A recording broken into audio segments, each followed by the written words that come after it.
औरत को दर्द नहीं होता। ये कहानी रिया की है, जो कि एक बड़ी बिजनेस विमेन है। उसको किसी के दर्द से कोई फर्क नहीं पड़ता। उसके लिए अपने काम से बढ़कर कुछ नहीं। ये क्या बना रखा है? ये खिलाओगे तुम उनको? माफ करना छोटी मालकिन, मैं फिर से बना देता हूँ। अरे क्या हुआ बहू, क्यों चिल्ला रही हो इन पर इतनी सुबह सुबह? अब क्या कर दिया इन्होंने? मम्मी जी, अभी दोपहर को मेरे बहुत ही इम्पोर्टेंट गेस्ट आने वाले हैं और इनका खाना ऐसा है बेस्वाद। अगर ये खाएंगे तो क्या सोचेंगे? इनको अभी के अभी नौकरी से निकाल दो। मुझे ऐसे लोग काम पर नहीं चाहिए जिनको ठीक से काम करना नहीं आता। अरे लेकिन बहू, ये बहुत सालों से हमारे लिए काम कर रहे हैं, ऐसा कैसे निकाल दे? हाँ मेम साहब, मुझे नौकरी से मत निकालिए। मैं अच्छे से काम करूंगा, आपको शिकायत का कोई मौका नहीं दूंगा। मैंने एक बार जो बोल दिया सो बोल दिया। जल्दी से कोई नया शेफ ढूंढ कर लाओ। अगले दिन ऑफिस में, ये सब क्या है? अभी तक ये काम पूरा क्यों नहीं हुआ है? मैम, वो क्या? किसको दिया था मैंने ये काम? उसको अभी मेरे सामने बुलाकर लाओ। जी मैम। मैम, वो सर्वर में थोड़ी दिक्कत आ गई थी। किसके? तुम्हारे या कंप्यूटर के?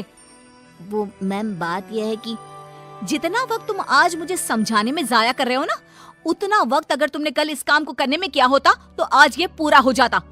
तुम्हें नौकरी से निकाला जाता है। मैम प्लीज ऐसा मत करिए, मेरे छोटे छोटे बच्चे हैं, अगर मेरी नौकरी चली गई तो। ये सब तुमको ऐसा काम करने से पहले सोचना चाहिए था। मैम मुझे एक मौका और दीजिए, मैं अभी पूरा करके लाता हूँ। ये जो मौका था, यही तुम्हारा आखिरी मौका था जो तुमने गंवा दिया।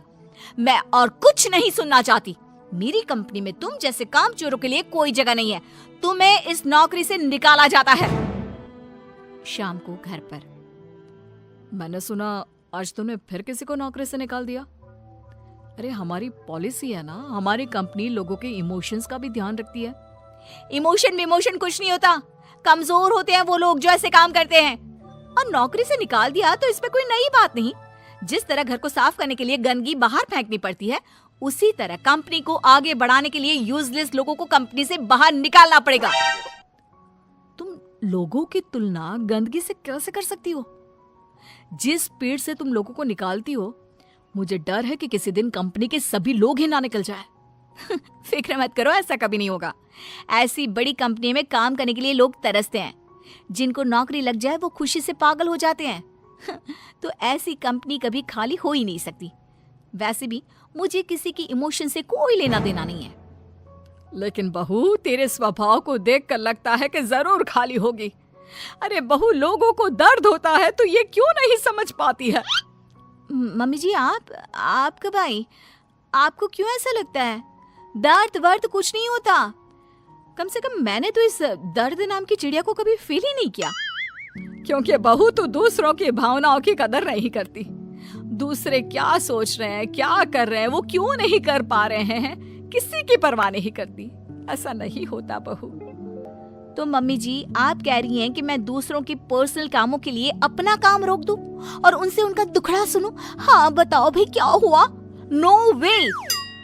नहीं बेटा, मेरा मतलब ये है कि तू बस एक गलती होने पर लोगों को काम से निकाल देती है। ये भी नहीं सोचती कि अगर उसे काम से निकाल दिया तो उसका घर कैसे चलेगा, वो अपने बच्चों की फीस कैसे भरेगा। मम्मी जी, आपका मतलब है वो कितनी भी गलती करे मैं उनको माफ कर दूं और वापस ले आऊं?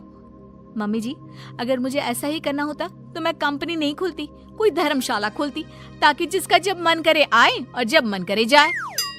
माँ का वो मतलब नहीं है। माँ बस इतना बोल रही है कि अगर वो गलती करते हैं तो उनको डांट लिया करो, समझा दिया करो। लेकिन नौकरी से निकालना बहुत ज्यादा नहीं हो गया? मम्मी जी, आपको भले ही ऐसा लगता हो, लेकिन मैं इतनी बड़ी कंपनी ऐसे ही नहीं चला रही हूँ।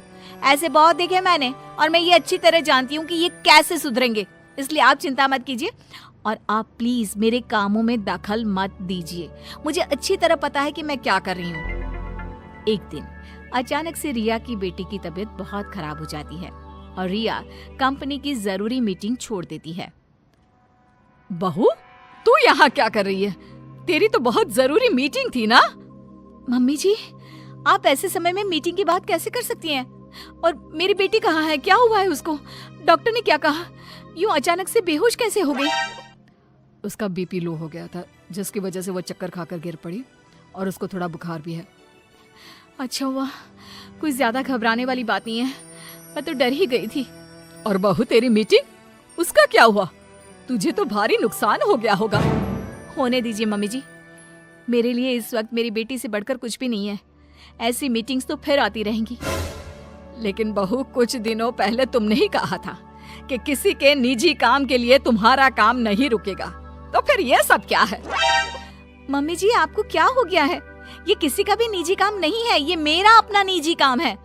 वही तो बहू, जब तुम्हारा काम था तो तुम सब कुछ छोड़कर यहाँ आ गई, और तुम चाहती हो कि दूसरों के घरों में कितनी भी परेशानी दिक्कत आ जाए, वो उसको छोड़कर अपने काम को पहली ड्यूटी समझे। लेकिन वही चीज अगर तुम्हारे साथ हो तो तुम अपनी पहली जिम्मेदारी अपने परिवार की तरफ समझती हो, उसके बाद तुम्हारा काम। ये कैसी नाइंसाफी है? उनके साथ तुम करो तो ठीक और वो करे तो गलत। आप सही कह रही हैं मम्मी जी, मैंने ये बात कभी समझी ही नहीं।